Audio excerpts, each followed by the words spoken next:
Let's just dive right into it. Welcome to This Explainer, where we are unpacking a complete boardroom mystery at India's most trusted brand, the Tata Group.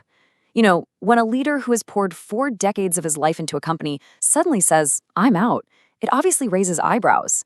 But when that leader is N. Chandrasekaran and the company is the $400 billion Tata empire, that doesn't just raise eyebrows, it sends absolute shockwaves through the global business landscape.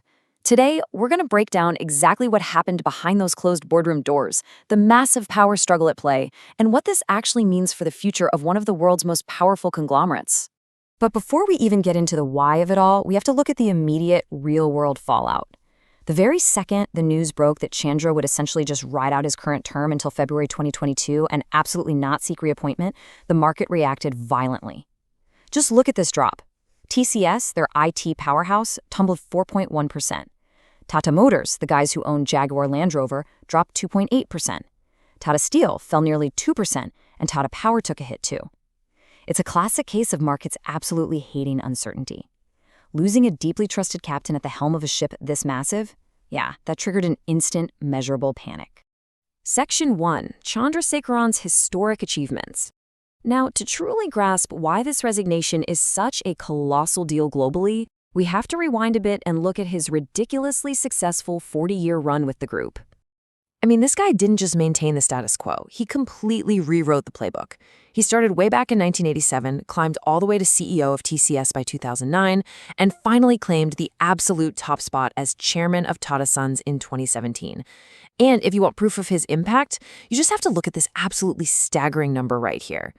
1.71 lakh crore rupees. During his 9 years as chairman, the group's total revenue didn't just inch up, it jumped by over 100%.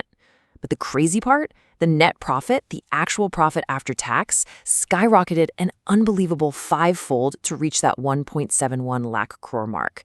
This wasn't just steady incremental growth. We are talking about explosive, foundational wealth creation for the company and its shareholders. And here's the kicker. He hit all those financial milestones while constantly putting out massive fires.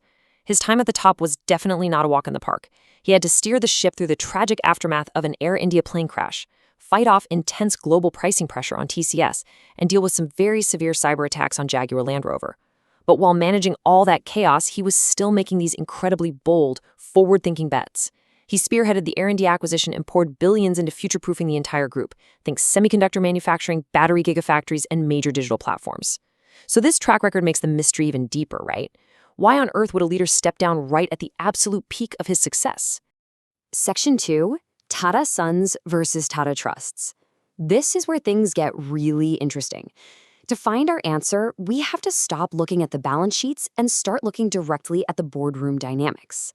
What we're actually looking at is a highly complex, deep-seated power struggle between the operational side, Tata Sons, and the ultimate controlling authority, Tata Trusts. Make no mistake, this was not your standard peaceful retirement. It was the boiling point of months and months of intense friction over governance and pure control. Let's break down this timeline to see exactly how this deadlock happened. If we go back to February, everything looked like it was a done deal for Chandra to get a second term. In fact, the two major trusts, Sir Dorabji Tata Trust and Sir Ratan Tata Trust, had already unanimously passed a resolution recommending a full 5-year extension for him beyond February 2022. The Nomination and Remuneration Committee was fully on board. But then, the February 24th board meeting happened. When the resolution was presented, a sudden, powerful objection came from a single, highly influential board member, completely hitting the brakes on that unanimous support. Because of this unexpected roadblock, Chandra actually had to defer the decision himself. Okay, so who was this dissenting voice? It was Noel Tata, the chairman of Tata Trusts. And here is exactly how their visions clashed. On one side, reports tell us Noel Tata wanted strict, binding, written commitments in exchange for handing over that 5-year extension. The biggest one? A guarantee that Tata Sons would absolutely never go public. No IPO, ever. He also pushed for a shorter tenure based on retirement age rules and wanted way more trust representation on the Tata Sons board. On the flip side, Chandrasekaran flat out refused to be tied down by those commitments. He pushed back, arguing for corporate transparency, the absolute need for independent operational leadership, and keeping the company agile enough to face the future. They were fundamentally at odds. This whole clash is perfectly captured in Chandra's own official statement.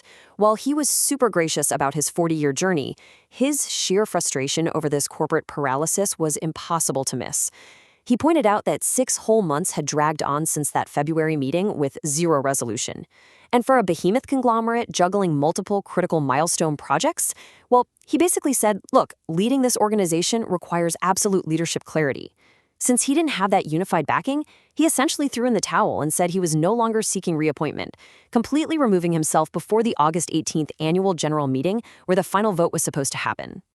Section 3. The secret behind Vijay Singh's resignation. Now, this boardroom brawl had some major collateral damage. The battle wasn't just about the chairman's seat. Which brings us to the very sudden and honestly highly suspicious exit of another major corporate player, literally just 24 hours before Chandra made his announcement. We're talking about former Defense Secretary Vijay Singh. He was the vice chairman of Tata Trusts, and he just abruptly quit his post as a trustee of the Sir Ratan Tata Trust.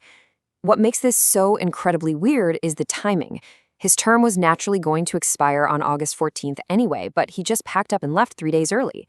Oh, and keep in mind, Singh had already stepped off the Tata Sons board back in September 2023. So are these two massive, sudden resignations linked? Oh, absolutely, they have to be. It's basically a massive corporate domino effect happening behind the scenes. See, Vijay Singh was a huge pillar of support in Chandra's camp. He was the guy heavily advocating for continuity and letting the operational leaders do their jobs independently. But at the same time, Noel Tata's faction was aggressively making moves to tighten the trust's direct grip on the business. To make things even messier, legal hurdles popped up from a court order by the Maharashtra Charity Commissioner, which made it legally super tricky for the Sir Ratan Tata Trust to even make new decisions. So, fed up with the soaring internal politics and all these legal roadblocks, Singh walked. And with his main ally out of the picture and his support base totally fractured, Chandra's own exit was pretty much the inevitable next domino to fall. Section 4. The future of the $400 billion empire. With these consecutive earthquake-level departures right at the absolute top of the food chain, we have to talk about what happens next for this massive conglomerate. The internal friction that's been kind of simmering ever since the passing of Ratan Tata, yeah, it has officially boiled over for the whole world to see. Whenever you're looking at the Tata Group, you always have to keep this core structure in the back of your mind. The charitable trusts, which are mainly the Sir Dorabji and Sir Ratan Tata trusts, hold a staggering 66% controlling stake in Tata Sons, 2/3. That means their internal alignment, or in this current mess, their severe lack of it, literally dictates the entire direction of all the operating companies. This tug of war between the trusts wanting to tightly protect their legacy and the operating board needing the freedom to be a modern, agile business, that is the absolute central fault line of this entire crisis. So we're going to wrap up this explainer with the multi-billion-dollar question that is currently echoing through the global business world. Who is the next chairman?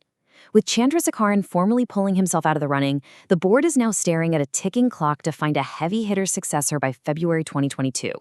And with Noel Tata clearly consolidating his power at the trust level, will we see his son Neville Tata step into this massive void and bring things back to direct family leadership?